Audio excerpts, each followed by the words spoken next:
커피를 너무 많이 마셔서 혹은 에너지 드링크 너무 많이 먹어서 저는 이제 가끔 같은 것도 좀 마시거든요. 굵고 좋은 모발들이 되려면 이제 안녕하세요, 원장님. 네, 안녕하세요. 오늘은 에너지 드링크랑 네. 커피가 정말 탈모에 영향을 주는지에 네네. 대한 이야기를 해볼 건데요. 네네. 제가 드리는 질문에 예. 대답해 주시면 될 것 같아요. 예, 알겠습니다. 네. 커피를 마시면 머리가 빠진다? 에너지 드링크는 탈모를 부른다라는 말이 있는데 네네. 실제로 이게 부작용이 생길 확률이 있을까요? 카페인이나 이제 에너지 드링크 자체가 이제 직접적으로 뭔가 탈모에 이제 영향을 주지는 않는데요. 이제 간접적으로 좀 영향을 줄 수는 있겠더라고요. 뭐 커피 2잔 마시면 탈모 오나요? 이런 말씀을 굉장히 좀 많이 하시거든요. 카페인 자체가 이제 혈관을 좀 수축시키는 영향이 좀 있어요. 그래서 원래 휴지기 탈모가 있으신데 이제 혈관까지 좀 수축이 돼버리면은 조금 이제 모낭으로 가는 이제 혈류량이 줄어서 어느 정도 조금 영향을 줄 수는 있거든요. 업무 강도가 높을 때 이제 주로 많이 마시잖아요. 그렇게 되면 이제 스트레스 레벨이 높아지면 이제 체내에 이제 콜티졸이라는 이제 스트레스 호르몬도 좀 올라가게 되고 휴지기 탈모에 또 영향을 안 좋게 줄 수가 있어요. 카페인을 복용하면 아무래도 위산이 좀 분비가 많이 되는데 탈모에 중요한 이제 아연이나 철이나 이런 위장관 흡수에 좀 안 좋은 영향을 줄 수가 있거든요. 이제 이런 경우에도 좀 간접적으로 좀 탈모에 영향을 줄 수 있지 않을까. 네, 에너지 드링크 같은 경우에는 좀 당이 많이 들어가 있더라고요. 그래서 당 관련된 뭐 인슐린 호르몬 같은 걸 좀 유도를 많이 해가지고 피지 분비에 좀 영향을 주거든요.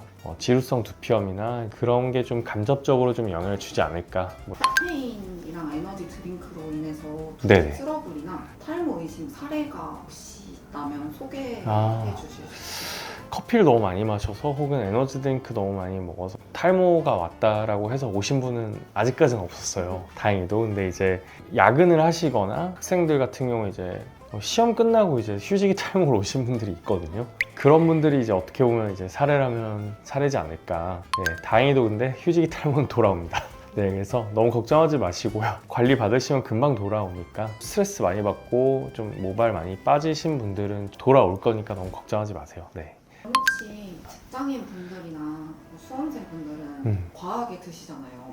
네네. 그럴 경우에 조금 더 좀 부정적으로 영향이 가는 게 있을까요? 영향이 많이 이제 직접적으로 가진 않기 때문에 기존에 이제 원래 탈모가 있으셨던 분들이 조금 더 영향을 받으실 수 있다 이 정도가 될 것 같습니다. 네. 원래 그럴 사람이었다 이런 느낌.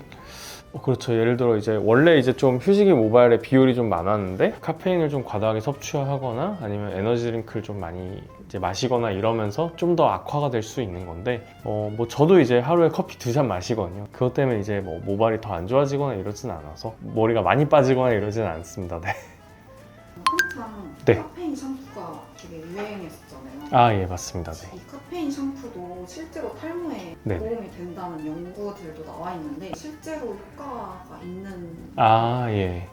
카페인 샴푸도 많고 이제 심지어 이제 믹스 커피 같은 거를 이렇게 샴푸랑 이렇게 녹여가지고 이렇게 샴푸하시는 분들도 있고 그렇거든요. 커피를 마시면은 이제 혈액을 타고 이렇게 작용하는 카페인이랑 두피 쪽으로 해서 이제 모낭에 흡수되는 카페인이랑 조금 작용이 좀 다르다고 보시면 되거든요. 그래서 모낭에 직접적으로 이제 영향을 주는 카페인 자체는 이제 성장기 유지에 좀 도움이 된다고 알려져 있어요. 굵고 좋은 모발들이 되려면 이제 성장기가 계속 유지가 돼야 되는데 그런 거를 좀 유지하는 데 좀 도움이 된다라고 보시면 되고요. 증거가 있는 성분이라고 보시면 됩니다. 네. 그럼 이 카페인 샴푸가 특히 도움이 되는 사람과 도움이 안 되는 사람이 혹시 차이가 있을까요? 워낙 모발이 좋으신 분들은 뭐 그냥 이제 크게 이렇게 달라지는 게 없을 텐데 좀 모발이 얇으시거나 아무래도 휴지기 비율이 좀 더 있으신 분들은 이제 조금 도움이 되실 수 있는데 샴푸가 줄 수 있는 그 정도 자체가 굉장히 미미하기 때문에 사실 탈모약 복용하시는 게 가장 핵심적인 거라고 보시면 됩니다. 네. 그럼 카페인 샴푸를 사용할 네. 때 이것만 꼭 주의해야 된다. 네. 카페인 자체가 이제 두피에 좀 흡수가 돼야 이게 효과가 있기 때문에 샴푸도 최소 이제 3분에서 5분 정도 이제 머무르게 해주는 게 좋다라고 돼 있어요. 저도 이제 맨날 샴푸하고 뭐 양치를 하거나 이러면서 이제 그 시간을 좀 머무르게 하거든요. 트리트먼트도 마찬가지고요. 네네. 네, 마지막 질문인데요. 네네. 커피랑 에너지 드링크를 직장인이나 뭐 학생분들이 많이 섭취를 하시잖아요. 예, 맞습니다. 그런 분들이 하루 권장량을 얼마나 섭취해야 되고 이거에 대한 대체 음료나 이런 게 혹시 있는지 하루에 커피 2잔까지는 좀 마시는 건 괜찮을 거라고 저는 보고요. 에너지 드링크는 이제 좀 한 잔 하루에 매일 먹는 건 좀 저는 비추고 카페인이 안 들어간 이제 디카페인 아메리카노 같은 거 저는 이제 가끔 매실차 같은 것도 좀 마시거든요. 카페인이 너무 과다하니까 이제 오후 같은 때 이제 마시면 좀 잠이 안 오더라고요. 이제 둥글레차나 보이차 같은 걸로 좀 대신 하시는 게 좀 좋지 않을까 이렇게 생각이 들었고요.